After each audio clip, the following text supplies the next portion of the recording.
무엇이 사람을 기쁘게 할까? 무엇이 사람을 기쁘게 할까? 사람을 기쁘게 하는 일이 여러 가지가 많이 있습니다. 그래서 제가 사람들은 흔히 무엇을 기쁘게 할까, 기쁘다고 생각을 하는가를 좀 알고 싶어서 지난 8월 달에 갑자기 제가 그 생각이 나서 네이버에 한번 쳐봤습니다.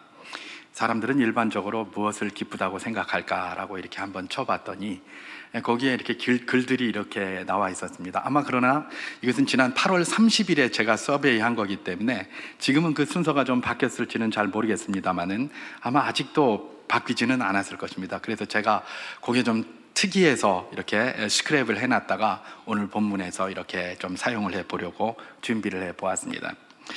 무엇이 사람을 기쁘게 할까? 제가 네이버에 한번 쳐봤습니다. 그랬더니 제일 먼저 등장하는 글이 있었습니다. 제일 먼저 등장한다는 것은 아무래도 사람들이 거기에 제일 동의를 많이 했다거나 이러기 때문에 제일 위에 올라오는 것, 포털 사이트가 일반적으로 그렇다고 하더라고요. 그래서 그게 아마 제일 사람들이 많이 동의를 하고 클릭한 것이 아닌가 이런 생각이 들어서 그걸 제가 그 순서대로 한번 이렇게 소개를 하려고 하는데, 제일 먼저 등장한 글에서는 어떤 것이냐, 이런 내용이 있었습니다.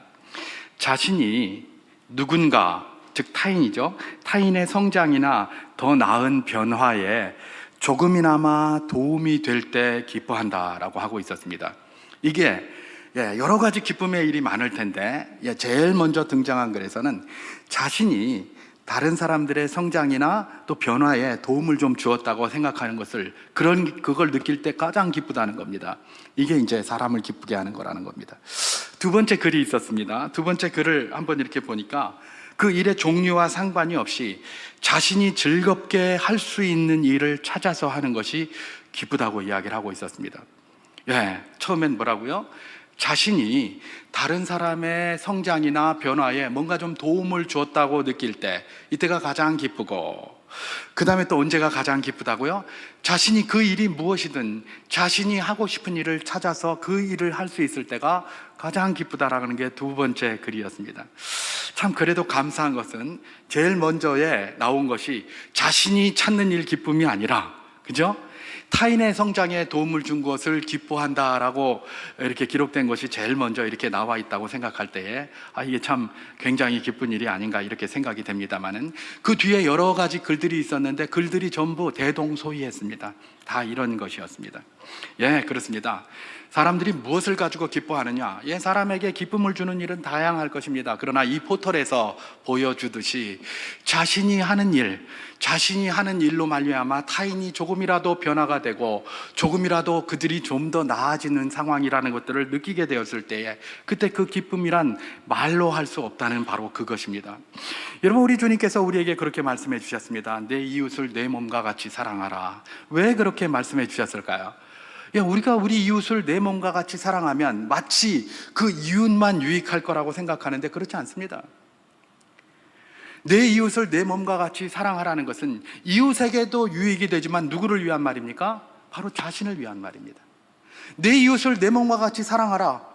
나오지 않습니까? 포털. 이건 일반 그리스도인들이 얘기하는 게 아니라 일반 사람들이 이야기를 하는 것이거든요.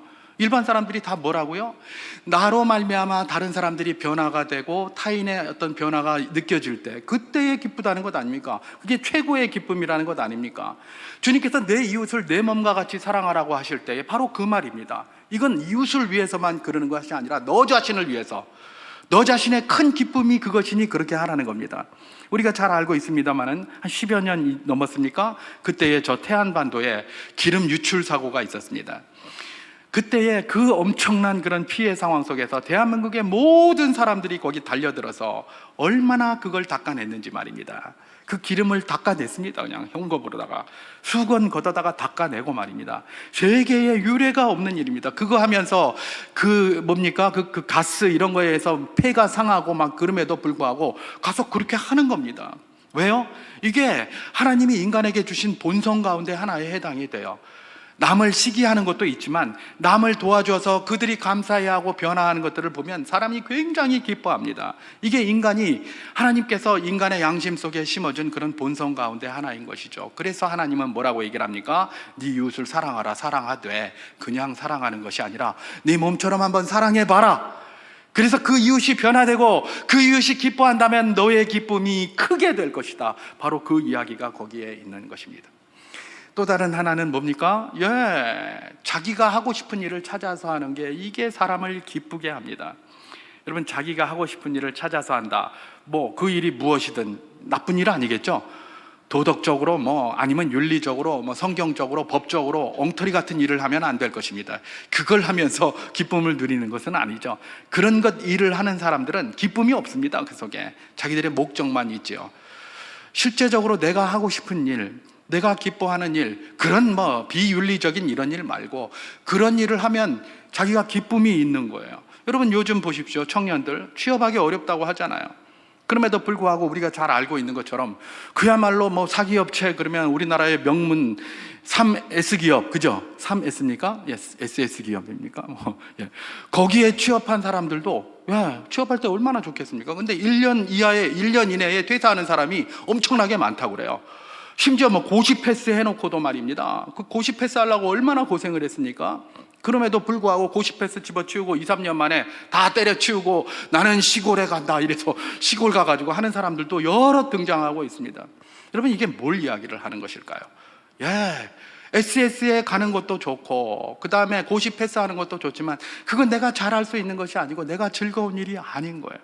그러다 보니까 처음에 들어갔을 때는 굉장히 좋지만 이게 나한테 맞지를 않는 겁니다. 그러니까 즐거움이 더 이상 없어요. 그래서 그걸 버리고 그냥 떠나게 되는 것이죠. 이게 오늘날 우리가 이렇게 보는 현상입니다. 여러분, 사람이 자기가 즐거워하고 잘할 수 있는 일이 뭘까요? 그걸 뭘로 판단할 수 있을까요? 여러분, 그게 하나님이 주신 달란트입니다. 하나님이 이 사람들에게 다 달란트를 주셨어요. 그리고 그 달란트는 뭘로 구현이 됩니까? 잘하는 걸로 구현됩니다. 잘하는 걸로. 그 아이가 공부를 잘합니까? 공부가 그의 달란트예요. 그 아이가 뭘 잘 만듭니까? 그게 달란트예요. 그 아이가 사람들 앞에서 말을 막 잘합니까? 그게 달란트예요. 그래서 그 달란트를 발견해서 그 사람을 키워주는 것, 이것이 하나님이 원하시는 거예요. 그래서 제가 조금 있다가도 유아 세례를 하겠습니다만은 유아 세례 할 때마다 제가 부모님들한테 질문하는 것이 있습니다. 뭡니까? 아이를 부모님들이 소견 원하는 대로 그렇게 키우는 것이 아니라 그가 무엇을 잘하는지, 무엇을 하면서 기뻐하는지 잘 살펴서 주의 교훈과 훈계로 양육하실 것을 약속하시겠습니까? 제가 꼭 그 질문을 합니다. 왜 그렇습니까? 그게 하나님이 그에게 주신 달란트일 뿐만 아니라 무엇을 잘하는지, 무엇을 하면서 기뻐하는지, 그게 그에게 주신 달란트일 뿐만 아니라 하나님이 이 세상을 섭리해 가시고 운행해 가시는 하나의 방법이기 때문에 그렇습니다. 여러분, 모든 사람들이 다 의사만 있으면 뭐 하겠습니까? 그죠? 어떤 사람은 공예가도 있어야 되고 어떤 사람은 노래하는 사람도 있어야 되고 어떤 사람은 운동하는 사람도 있어야 될 것 아닙니까? 그래야 세상이 하모니가 이루어져 가는 것 아닙니까? 하나님은 그래서 각인에게 각자에 맞게끔 그렇게 상주해 주셨습니다. 그런데 세상의 풍조라든지, 그런데 이제 살다 보니까 부모님들도 그렇고 모든 일들이 세상에서 생각하는 방법대로 모든 게 몰두합니다. 요즘 의사가 최고입니다. 최고예요. 여러분, 의사가 많아서 좋겠습니까? 의사가 많다는 것은 병원이 그만큼 많다는 것 아닙니까? 병자가 그만큼 많다는 것 아닙니까? 좋을 거 하나도 없는 겁니다. 그런데 막 의대 이러고 모든 대한민국의 머리 좋은 사람들은 다 의대 갑니다. 다 의대 가요. 이게 바른 일일까? 하나님이 기뻐하시는 일일까? 아니면 그 개인에게도 기쁜 일일까? 물론 돈이 목적이다 보니까 돈 많이 벌고 취업 잘 된다 그래서 그렇게 할 수도 있겠죠. 그러나 그것이 하나님이 만드신 방법은 분명 아닐 것입니다. 이게 사회적 풍조가 이래서 그래요. 제가 전에도 한번 말씀드렸습니다만은 이전에 제가 대학 갈 때만 해도 공과대학 그러면 전자공학과, 물리학과 이런 게 탑이었습니다. 서울대 최고 학력고사 시험을 봐서 들어온 공대 출신들은 물리학과 출신들 아니면 전자공학과 이런 출신들이었어요. 의대는 저 밑에였습니다. 저 밑에였어요. 이것은 뭡니까? 그 당시의 풍조였어요. 우리가 한번 잘 살아보자. 우리가 한번 일으켜보자. 그럼 일으키기 위해서는 뭐가 있어야 되냐? 우리도 기초과학인 물리학에 해서 세상을 한번 변화시켜보자. 전자를 연구해서 나라를 좀 부강하게 해보자. 이런 큰 목적이 있었어요. 근데 지금은 전부 의사에서 밥 먹고 살자, 의사에서 고액 연봉 받고 살자, 이렇게 변한 거예요. 그래도 이전의 의사는 뭐예요? 사람을 살린다, 생명에 여기에 있었어요. 지금 그런 걸로 의사하는 사람 몇 명이나 있을까요? 다 취업 잘 되고 고액 연봉 받고 사회적으로 인정받고 시집장가 잘 가고, 그러니까 그렇게 하는 경우가 굉장히 많은 것 아니겠습니까? 물론 그런 거에 달란트가 있는 분들이 있습니다. 그런 분들은 그런 걸 해야 될 것입니다. 그러나 달란트가 없는데 전부 그런 거, 내 아이가 저렇게 의대 가려면 의대 실력이 돼야 되는데 안 되는 걸 계속 막 의대에 밀어 넣으려고 하니까 애들도 죽어나고 부모도 힘들고, 그리고 뭡니까? 조금 지나가서 자기도 막 의사 하다가 막 때려치우고 힘들다고 이러는 경우가 비일비재하게 드러나는 것 아니겠습니까? 여러분, 이건 진리가 아니고 사회적 풍조에 따라서 움직이는 겁니다. 그렇기 때문에 사회적 풍조에 따라 움직인다는 것은 언제든지 뭐예요? 충격과 타격이 나올 수밖에 없는 것입니다. 진리는 무엇입니까? 그가 무엇을 잘하는지, 그가 무엇을 하면서 즐거워하는지, 그걸 발견해서 그걸 키워주는 게 진리입니다. 그걸 통해서 하나님은 이 세상을 아름다운 하모니로 이뤄가기를 원하셨다라는 사실들을 우리는 늘 기억해야 할 것입니다. 그러니까 네이버에서 뭐 교인들이 한 것도 아닙니다. 일반 사람들이 한 게 그거예요. 자신이 즐거워하는 일, 또 자신이 잘하는 일을 찾아서 그 일을 하는 것, 그것이 무엇이든 그게 가장 기쁘다고 하잖아요. 그죠? 이거 제 말이 아닙니다. 포털에 나온 내용을 이야기를 하고 있는 것입니다. 그런데 이게 본질인 줄 우리가 알아야 될 것입니다. 여러분, 제가 오늘 사람을 기쁘시게 하는 것이 무엇인가라는 그런 걸로 다 서두를 열었습니다. 왜 이런 서두를 열었느냐? 오늘 본문을 보면은 사도 바울이 여전히 바로 이 두 가지의 것을 가지고 즐거워하는 모습으로 우리에게 이야기해 주고 있기 때문에 그렇습니다. 저는 오늘 본문의 메시지의 제목을 기쁨으로 항상 간구함은이라는 본문에 나온 내용을 그대로 인용해서 이렇게 한번 붙여보았습니다. 사도 바울이 기쁨으로 이렇게 간구를 하고 있는데, 뭘로 어떤 것 때문에 기뻐서 간구하고 있느냐? 똑같은 내용입니다. 앞에서 제가 시작한 것처럼 사도 바울은 자기가 하고 싶은 일이 뭐였습니까? 복음 전하는 것이었습니다. 그래서 복음을 전하면 너무 기쁜 거예요. 그러니까 뭐 이 사도 바울이 그냥 막 복음 전하기 위해서는 모든 것들을 다 행했던 사람 아닙니까? 자기의 모든 것들을 포기하고 말입니다. 이전에 제가 샘물교회에 있을 때 박은조 목사님이 터키에 한번 다녀온 다음에, 터키에 몇 번 이렇게 다녀오신 다음에 그런 이야기를 하시더라고요. 자기들은 버스를 타고 여기 지나가도 정말 힘들던데 사도 바울은 여기를 복음 전하라고 그렇게 발로 도보로 이렇게 했다고 생각하니까 정말 놀랍다는 겁니다. 그것도 한 번만 했겠습니까? 수도 없이 그 길을 갔다가 초란했을 것 아닙니까? 바로 그것입니다. 왜냐? 자기가 기뻐서 하는 거예요. 기뻐서 했어요. 기뻐서 했는데 또 기뻐서 한 그 일이 뭡니까? 빌립보 교회 성도들을 너무나 많이 변화시키고 자기가 하는 그 일을 통해서 사람들이 변화되는 걸 보는 겁니다. 그게 너무나 기쁜 겁니다. 오늘 본문 1장 3절에서 4절까지 말씀을 제가 한번 봉독하도록 하겠습니다.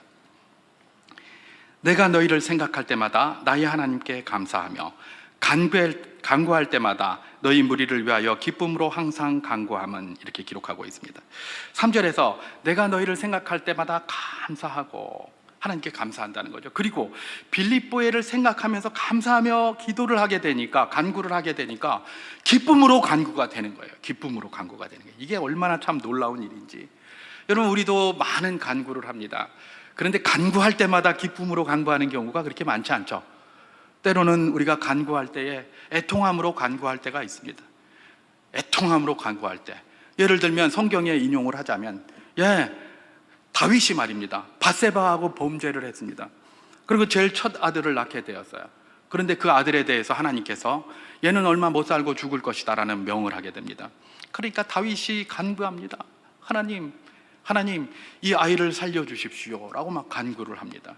그때 얼마나 애통했겠습니까? 그 아이가 죽는 것은 그 아이의 죄 때문도 아니고 자기의 범죄함 때문에 죽게 되니 그 간구에서 얼마나 안타까움과 애통함이 드러나겠습니까? 안타깝게 하나님 앞에 빕니다. 그게 바로 그런 모습일 것입니다. 여러분, 간구한다고 항상 즐거움과 기쁨으로 간구하는 것 아닙니다. 안타까움 속에 이렇게 간구할 수도 있습니다. 또 애통 속에 간구할 수도 있어요. 애통 속에, 그죠? 어떤 일이 있겠습니까? 뭐 슬픈 일이나 힘든 일이나 이런 것이 있으면 애통함 속에 간구하지 않겠습니까? 예를 들면 욥과 같은 사람 말입니다. 그리고 사르밧 과부와 같은 사람들, 그죠? 자기 아들이 하나밖에 없는데 과부인데 아들이 죽었어요. 얼마나 애통해서 하나님 앞에 간구했겠습니까? 때로는 분노 중에 간구할 수도 있습니다. 분노 중에 불의를 보고 막 분노 중에 할 수도 있어요. 뭐 예를 들면 하박국 선지자 같은 사람들 말입니다. 하나님 도대체 뭐 하십니까? 이런 불의를 보고도 가만히 계시다니요. 막 분노 중에 또 요나, 그죠? 복음을 전하러 가라고 니느웨로 가라 그랬더니 왜 나를 니느웨로 보내십니까? 그들이 회개하면 어떡하라고요? 저것들은 다 지옥에 떨어져 마땅한 자들인데 왜 나를 거기다 보내십니까? 분노 중에 하나님 앞에 간구하는 게 요나의 모습 아니었습니까? 그렇습니다. 우리가 하나님 앞에 간구할 때 때로는 애통함으로 간구할 수도 있고, 때로는 그야말로 안타까움으로 간구할 수도 있고, 때로는 심지어 분노 중에 간구할 수도 있습니다. 그런데 사도 바울은 지금 빌립보 교회를 위하여 간구하는데 뭐라고 간구하고 있다고요?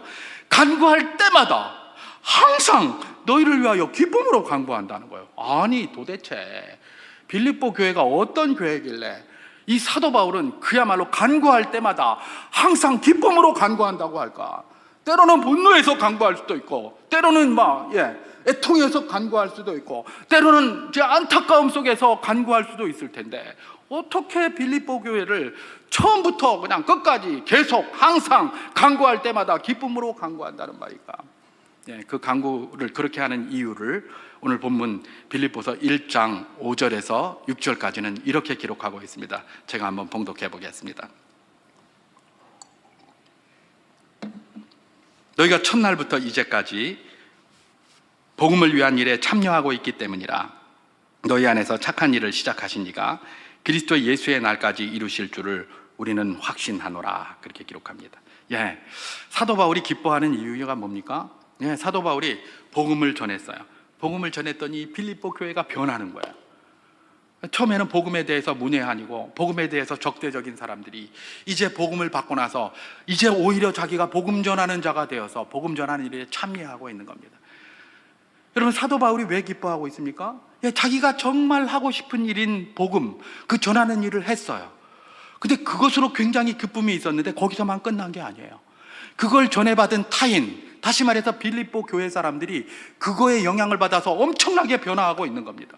너무나 아름답게 변하고 있는, 그걸 보면서 지금 사도 바울은 굉장히 기뻐하고 있는 것입니다. 사도 바울의 기쁨이 아까 제가 서두에서 말한 그 기쁨과 다릅니까? 똑같습니다. 타인의 변화를 보고 기뻐하고 자신이 하고 싶은 일을 하면서 기뻐하고 있는 것입니다. 사도 바울의 기쁨이 바로 이런 기쁨이고, 이것이 하나님께서 모든 이에게 공히 허락해 주신 기쁨의 근원이다라는 것들을 잘 보여주고 있는 것입니다. 근데 여기서 우리가 한번 생각해 볼 것이 있는 게, 아까 제가 말씀드린 것처럼 우리가 간구할 때에 항상 기쁨으로만 간구할 수 있는 것은 아니고, 때로는 안타까움도 있고, 때로는 슬픔도 있고, 때로는 애통함도 있고, 때로는 분노함도 있고, 다양한 것으로 간구할 텐데 어떻게 기쁨으로만 간구할 수 있을까? 이것입니다. 과연 빌립보 교회가 그야말로 사도 바울을 맨날 기쁨으로만 채워준 그런 교회인가? 사도 바울이 생각할 때 빌립보 교회는 완벽한 교회였기 때문에 사도 바울은 빌립보 교회를 생각할 때마다 감사하고 생각하고 기도할 때마다 기쁨이 넘쳤단 말인가? 그렇습니까? 그렇지 않습니다. 빌립보 교회에도 사도 바울을 스트레스 받게 하는 일들이 많이 있었습니다. 그 중에 대표적으로 한 두 가지 정도만 생각해 보면, 그 중 하나가 뭐냐? 유대주의의 문제였습니다. 유대주의의 문제. 사실 이 유대주의의 문제라는 것은 초대교회의 모든 교회들이 갖고 있었던 문제입니다. 그래서 사도 바울이 제일 먼저 썼다고 알려져 있는 갈라디아서에서는 유대주의에 빠져 있는 갈라디아 교인들을 아주 심각하게 비판합니다. 바로 막 처음부터 인사말부터 그냥 막 때려가면서 엉터리다라고 하면서 그렇게 비판을 해요. 근데 이 빌립보 교회도 여전히 유대주의에 지금 힘들어하고 있습니다. 그런 영향을 받고 지금 그 중에 상당 부분이 유대주의에 빠져 있어요. 여러분, 유대주의가 뭡니까? 복음에는 분명히 뭐라고 이야기를 하냐? 사도 바울이 전한 복음은 그야말로 은혜로 구원받는다, 예수 그리스도의 은혜로 구원받는다, 그것 때문에 우리가 예수 그리스도를 믿는다라는 그런 것이었어요. 우리가 하는 아무것도, 우리의 어떤 일에 그것에 구원의 근거가 있는 것이 아니라 오직 하나님의 은혜로 우리가 구원을 받는다, 이걸 계속 가르쳤어요. 그랬는데 이 유대주의자들이 들어온 겁니다. 들어와가지고 뭐라고 이야기를 하느냐? 복음만 믿는 거, 그 은혜만 가지고 구원받는 게 아니야. 니들이 해야 될 일이 있지. 가만히 복음이 뭐 공짜냐, 구원이? 공짜 그렇게 값싼 구원 아니다. 니들이 해야 될 일이 있다. 이러면서 뭐라고 얘기를 하는 겁니까? 유대인이 되어야 된다는 겁니다. 먼저 유대인이 된다는 말은 할례를 받아야 되고 절기도 지켜야 되고 월삭도 해야 되고 율법도 철저하게 지켜야 되고 이런 것 해야 된다는 거예요. 그래야 구원을 받지.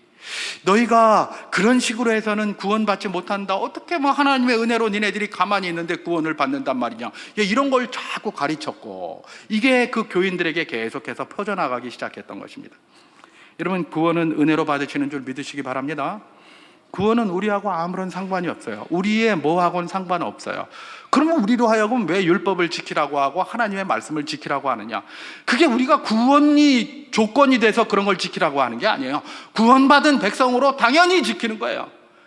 구원받은 백성이기에, 세상 사람들은 몰라도 우리는 구원받은 백성이기에 당연히 그걸 지키는 거지. 우리가 그걸 하기 때문에 구원받았다? 택도 없는 이야기입니다. 그런데 유대주의자들은 그 이야기를 했습니다. 그런데 그 이야기가 빌립보 교회에 먹혀 들어갔던 것이죠. 왜 그럴까요? 어쨌든 빌립보 교회에 처음 시작할 때에 많은 사람들은 유대인들이었습니다. 유대인 디아스포라들이 흩어져 있었잖아요. 그들에게 먼저 바울이 복음을 전했어요. 복음을 전했고 그분들과 함께 교회를 시작했습니다. 모든 이방 교회가 그랬습니다. 그들과 함께 시작을 했고 교회가 점점 복음을 전하고 성장을 하면서 이방인들이 그렇게 들어오게 되었던 것이죠. 들어오게 되었는데 갑자기 이제 유대주의자들이 들어와가지고 거짓 선동을 하는 겁니다. 그랬는데 그게 귀에 바짝 뜨이는 사람이 누구겠습니까? 유대인 출신 그리스도인들이겠죠. 맞아.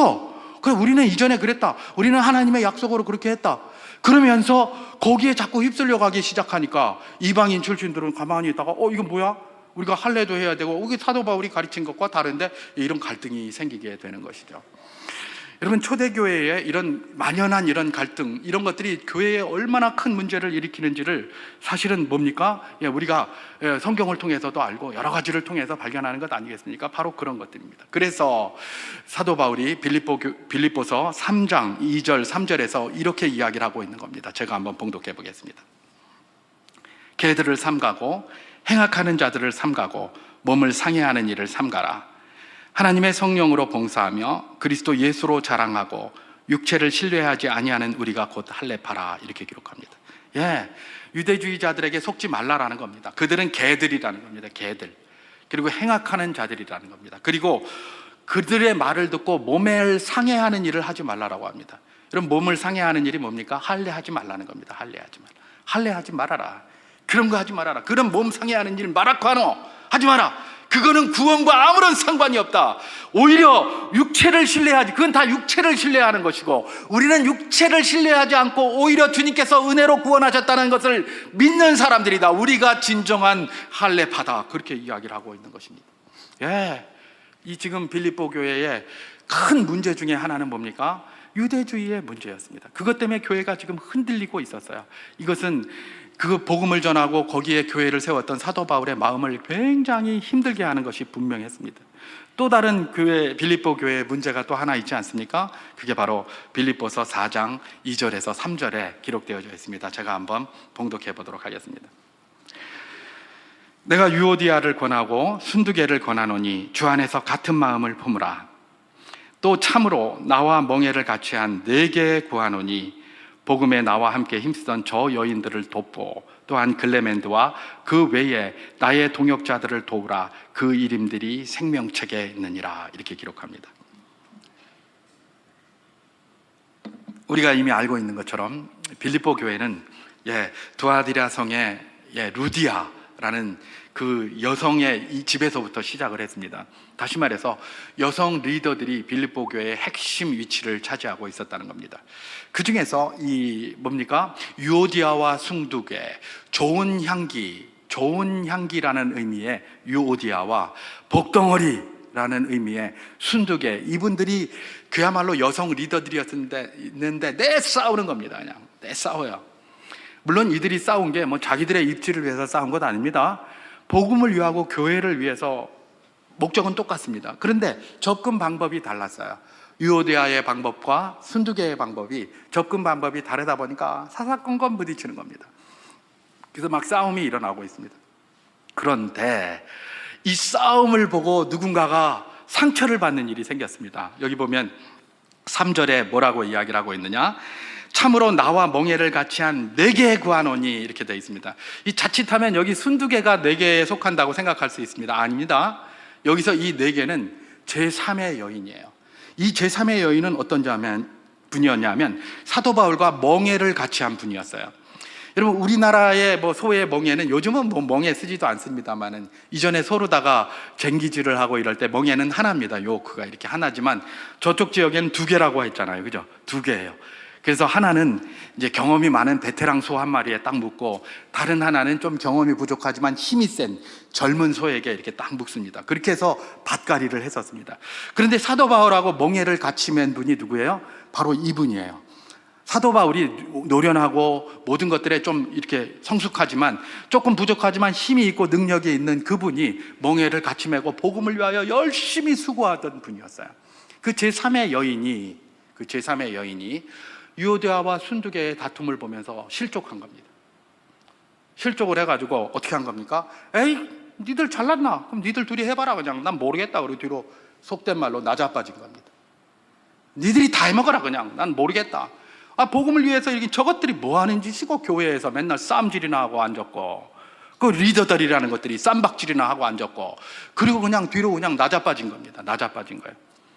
사도 바울이 그 나자빠진 제3의 여인, 그 헌신하던 그 여인에게 지금 이야기를 하고 있는데 뭐라고 이야기를 한 겁니까? 나와 멍에를 같이 한 네 개 구하노니 이러면서 막 거기에 이제 독려하고 있는, 그 도와서 같이 좀 다시 하자 이러고 있는 겁니다. 여러분, 빌립보 교회가 어떤 일이 있었다고요? 그 안에 교회에 다툼이 있었던 거예요. 유오디아와 순두개라는 여성 두 리더의 이 다툼으로 말미암은 빌립보 교회의 혼란한 상황. 그래서 그 다툼으로 끝난 것이 아니라 거기서 상처받은 사람들이 나와서 열심히 일하다가 다 그냥 뒤로 그냥 물러난 겁니다. 난 모르겠다. 그리고 손 털고 그냥 다 뒤로 나가버린 거예요. 이런 애통한 상황이 있었던 것이죠. 여러분, 사도 바울이 이런 상황, 이런 문제가 있는지 몰랐던 게 아닙니다. 다 알았습니다. 알았기 때문에 편지를 써서 그렇게 하지 말라고 권면하는 것 아니겠습니까? 여러분, 지금도 말입니다. 이민교회의 목사님들 이야기를 이렇게 들어보면 그런 이야기를 듣습니다. 사실 빌립보 교회도 이민교회라면 이민교회일 수 있지 않겠습니까? 이민교회 목사님들 이야기를 들어보면, 제가 최근은 안 들었습니다만은 적어도 한 5, 6년 전 이런 이야기를 이렇게 쭉 들어보면 그런 이야기가 있어요. 이민교회는 다 뭐예요? 대부분 다 이제 이렇게 이쪽 교회에 있다가 이쪽 교회로 가고 하는 이동 신자들이 많다는 겁니다. 그럴 수밖에 없죠, 상식적으로. 그죠? 한인교회다 보니까 한국인들이 중심이 되어야 될 것이고, 그렇게 될 수밖에 없어요. 그건 상식입니다. 상식인데 문제는 뭐냐면, 이쪽 교회에서 이런 교육을 받고 저런 교육을 받고 이제 교육을 다양하게 받아요. 다양하게 받다 보니까 이게 하나님의 말씀이면 괜찮은데, 하나님의 말씀이 아니라 그 교회의 상황이라든지 전통에 따라서 다양한 방식을 배우지 않겠습니까?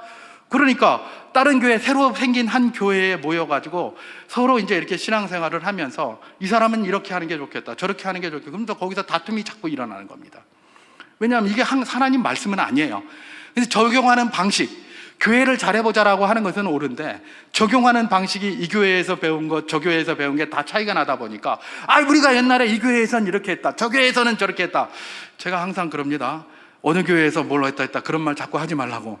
그거는 참고만 할 뿐이지, 우리 교회는 우리 교회가 하는 길을 가는 겁니다. 그죠? 남이 교회가 이렇게 한 것은 참고만 하는 것이지, 어느 교회는 저렇더라, 우리가 그 교회가 아니지 않습니까? 우리 성도가 그 교회 성도가 아니지 않습니까? 그 교회 성도들에게 동의된 것이 우리에게 동의 안 될 수도 얼마든지 있는 겁니다. 그렇기 때문에 균형을 잡고 나가야 되지, 자꾸 이 교회가 어떻다, 저 교회가 어떻다, 저기는 이렇게, 그건 참고만 할 뿐이지 그렇게 해서는 안 되는 겁니다. 우리 교회에 맞게 해야 되는 것이죠. 이민교회가 그런 거예요. 그런데 거기서 다툰 것은 오케이, 괜찮아요. 근데 다음날 가면 어떻게 돼 있다고요? 다투던 반쪽이 교회를 안 나온 겁니다. 설교하러 뚝 섰는데 반이 없어요. 그리고 어느 날은 가서 설교하려고 떡 섰는데 교인이 한 명도 없어요. 싸우다가 그냥 화가 나서 전부 다 교회를 안 나온 겁니다. 이 이민교회에 비일비재한 거예요. 지금도 저 이민교회 그렇다고 하더라고요. 그런 교회가 있다고 그래요. 하물며 초대교회 당시 빌립보 교회 상황이겠습니까? 교회의 굉장한 위기 상황입니다. 사도 바울이 그걸 알고 있습니다. 그럼에도 불구하고 사도 바울은 뭐라고 얘기를 한다고요?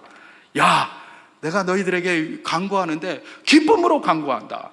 아니 기쁜 일도 있지만 이런 엄청난 일도 있어서 안타까움으로 기도한다, 애통함으로 기도한다, 분노함으로 기도한다, 이런 말을 하면 오를 것 같은데 기쁨으로 간구한다는 거예요. 아니 이런 큰 문제가 있음에도 불구하고 말입니다. 사도 바울이 어떻게 이렇게 기도할 수 있었을까? 이걸 잠시 살펴보고 마치겠습니다. 이게 바로 하나님께서 우리에게 갖기를 원하시는 도전이기 때문에 그렇습니다. 사도 바울이 어떻게 빌립보 교회의 이런 연약한 상황들을 알면서도 항상 그들을 기쁨으로 간구할 수 있었을까? 그건 사도 바울이 보는 눈이 달랐기 때문에 그렇습니다. 시각이 달랐어요. 그게 그리스도인의 능력이에요. 제가 한번 빌립보서 4장 3절을 다시 한번 봉독해 보도록 하겠습니다. 또 참으로 나와 멍에를 같이 한 내게 구하노니 복음에 나와 함께 힘쓰던 저 여인들을 돕고 또한 글레멘드와 그 외에 나의 동역자들을 도우라. 그 이름들이 생명책에 있느니라. 그렇게 기록합니다. 참으로 나와 멍에를 같이 한 너, 그 제3의 여인입니다. 실족한 그 여인이에요. 그 여인에게 구한다, 부탁한다 라고 이야기를 합니다. 그러면서 뭐라고 얘기합니까? 복음에 나와 함께 힘쓰던 저 여인들, 복음에 나와 함께 힘쓰던 저 여인들, 그 여인들이 누굴까요? 예, 유오디아와 순두개입니다. 그 여인들을 도우라는 거예요. 여러분, 사도 바울이 뭡니까? 유오디아와 순두개, 저들끼리 싸워가지고 성도가 실족을 해서 열심히 일하던 헌신자가 나 모르겠다 하면서 뒤로 나자빠졌는데, 사도 바울이 마른 일의 이희영 목사였다면 어떻게 했겠습니까? 뭐고 이 유오디아 순두개, 뭐 앞에서 잘난 체하고 이러다가 말이야 사람 실족이나 시키고, 사람 실족시키면 연자맷돌을 메고 물속에 들어가라고 그랬는데 뭐 교회 리더들이라고 하면서 맨날 싸움질이나 하고 성도들 열심히 하는 거 다 실족이나 시키고 야 막 이러고 하지 않겠습니까? 사람들 앞에서는 말 못하더라도 그렇게 그 사람을 위로하려면 그렇게 실컷 해놓고 나서 그 당신 열심히 하니까 제3의 여인 당신은 다시 헌신해 주세요 뭐 이렇게 할 것 아닙니까? 그런데 사도 바울은 그렇게 하지 않습니다. 뭐라고 합니까? 그들은 복음에 나와 함께 수고한 분들이다. 그러니 그들과 함께 다시 열심히 일 좀 해줬으면 좋겠다. 이렇게 하는 겁니다. 이게 이영 목사하고 사도 바울의 급의 차이입니다. 이영 목사는 이렇게 하지 않았을 거예요. 맨날 싸움질이나 하더니 참 꼴 좋다 그냥 이래 가면서 막 짜증내고 이랬을 겁니다. 근데 사도 바울은 급이 달라요. 그들에게 뭐라고 얘기를 합니까? 그들은 복음에 나와 함께 수고한 여인이다. 그렇게 얘기를 합니다. 그러면서 그들을 도와라. 그 싸가지 없는 것들하고 상대하지 말고 니나 열심히 해. 이렇게 한 게 아니에요. 그들을 도와라. 이렇게 이야기를 하고 있는 것입니다. 여러분, 이게 뭡니까? 그리스도인이 가져야 할 시각입니다. 지금 현재는 보면 싸우고 있고 막 그럽니다. 그러나 그의 과거는 어떤 것이었습니까? 열심히 복음을 위하여 수고한 분이었습니다. 그의 수고를 기억하라는 것입니다. 하나님은 기억하고 계신다는 걸 사도 바울을 통해서 이야기하고 있는 것이죠. 그의 수고를 헛되게 생각하지 마십시오. 그들이 다 수고가 있었기 때문에 그렇습니다. 가끔 가다가 뭐 이전에 우리 사회가 그래요. 사회가 이상하게 옛날에 어르신들이 수고하고 막 이렇게 해서 지금까지 이루어놓은 거 이런 건 생각 하나도 안 하고 뭐 꼰대들이다 이러면서 마치 지들이 다 한 것처럼 이렇게 생각합니다. 무슨 소리를요? 지금은 힘이 없고 연약해서 다른 것 잘 못하지만 그분들이 이전에 헌신하지 않고 그분들이 희생하지 않았다면 이 나라가 무슨 말입니까? 있을 수 있습니까? 없잖아요. 그들이 수고하지 않고 이 자리에 우리 어르신 성도들이 수고하지 않았다면 이런 교회가 무슨 말입니까? 그죠? 마치 자기들이 지금 앞에서 칼자루 잡고 있다고 마치 자기들이 다 하는 것처럼 이렇게 하는 게 지금 오늘날의 행태 아닙니까? 아닙니다. 우리 주님께서는 뭐라고 얘기를 하십니까? 그런 것 보지 말라는 겁니다. 그들의 수고를 기억하고 그들의 그런 열심을 기억하라는 겁니다. 그것이 바로 그리스도인이 가져야 할 눈이라는 것입니다. 현재의 상황을 보고 현재의 이런 일들만 보고 그것으로 다 끝났다? 그게 아닙니다. 우리 주님께서는 사도 바울을 통해서 우리에게 가르쳐 주시는 겁니다. 유오디아와 순두개가 다투는 것도 그들 목적을 위해서 다투는 게 아닙니다. 다 교회의 발전과 하나님 나라 복음을 위해서 하는 걸 알고 있는 겁니다. 앞으로 그들이 수고하면 더 아름다운 모습이 될 것이다. 그러니 그들이 싸움이 조금 안타깝긴 하지만 네가 가서 계속해서 그분들을 좀 도와주고 글레멘드와 또 다른 사람들도 좀 도와줬으면 좋겠다. 이렇게 권면하고 있는 것입니다. 사도 바울이 어떻게 빌립보 교회 이 문제가 많음에도 항상 기쁨으로 기도할 수 있습니까? 바로 하나님의 눈으로 그걸 보고 있기 때문에 그래요. 유대주의의 문제도 마침내 하나님이 해결해 주실 것이다. 이 다툼의 문제도 마침내 하나님이 해결해 주실 것이다. 그러면서 교회를 아름답게 세워가실 것이 하나님이시다. 그래서 어떻게 얘기를 합니까? 6절에서 그리스도께서 착한 일을 시작하였으니 그 마지막까지 그리스도께서 그 일을 충만하게 이루어 가실 것이다. 그렇게 이야기하고 있는 것 아니겠습니까? 바로 그것입니다. 여러분, 이 상황은 오늘 우리들에게 큰 도전을 줍니다. 사실 세상을 살면서 다 형통하고 이렇게 문제가 없는 경우가 어디 있겠습니까? 그죠? 삶이라는 것은 문제의 연속입니다. 문제 없는 가정이 없고 문제 없는 어려움이 없는 시기가 없습니다. 항상 어려움도 있고 문제도 있고 항상 그렇게 돼 있어요. 그런데 이런 문제점이 있음에도 불구하고 문제가 없어서가 아니라 있어도 감사하고 없어도 감사하고 있으면 있는 대로 감사하고 없으면 없는 대로 감사하는 그런 삶이 바로 뭡니까? 우리가 누려야 될 삶입니다. 어떻게 이렇게 할 수 있습니까? 바로 하나님의 눈으로 세상을 보고 하나님의 은혜의 관점에서 그렇게 보는 것입니다.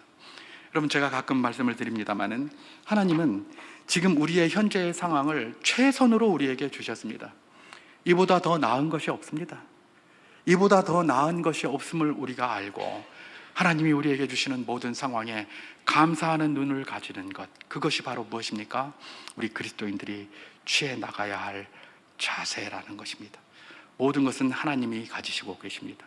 주신 분도 하나님이시고 거두시는 분도 하나님이시고 또 만드시는 분도 하나님이시고 허무는 분도 하나님이시고 또 우리를 선하게 인도하시는 분이 하나님이심을 우리가 기억하면서 나가는 것, 이것이 그리스도인이 가져야 될 시각이고 오늘 본문이 도전하는 시각이고 바로 이 시각을 가지고 살 때에 비로소 뭡니까? 그리스도인은 능력의 삶을 살 수가 있다는 것입니다. 그리스도인의 능력이 다른 데 있는 게 아닙니다. 그냥 막 기도해서 막 병자를 낫게 하고 이렇게 뭘 하고 이것도 능력입니다. 그런데 그런 능력이 아니라 범사의 모든 그리스도인들이 가질 중요한 능력이 있나니 그건 무엇입니까? 하나님의 은혜의 손길을 바라보는 것입니다.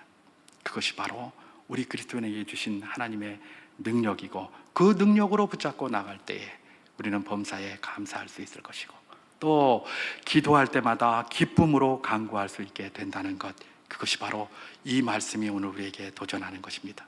이런 눈으로 이제 나 자신을 보십시오. 나 자신 정말 형편없다라고 생각할 때가 참 많지만 그래도 하나님이 나에게 아직 역사하셔서 할 일이 많지 않습니까? 그러니 감사할 수 있게 되는 것이고 내 자녀들을 바라보시고 이웃을 바라보시고 주변의 동역자들을 바라보십시오. 그곳에서 우리가 그들을 위하여 기도하고 중보할 때에 기쁨이 넘칠 줄 믿습니다. 이런 능력의 눈 가지시는 저와 여러분 될 수 있기를, 날마다 기도하는 역사가 있기를 축원합니다.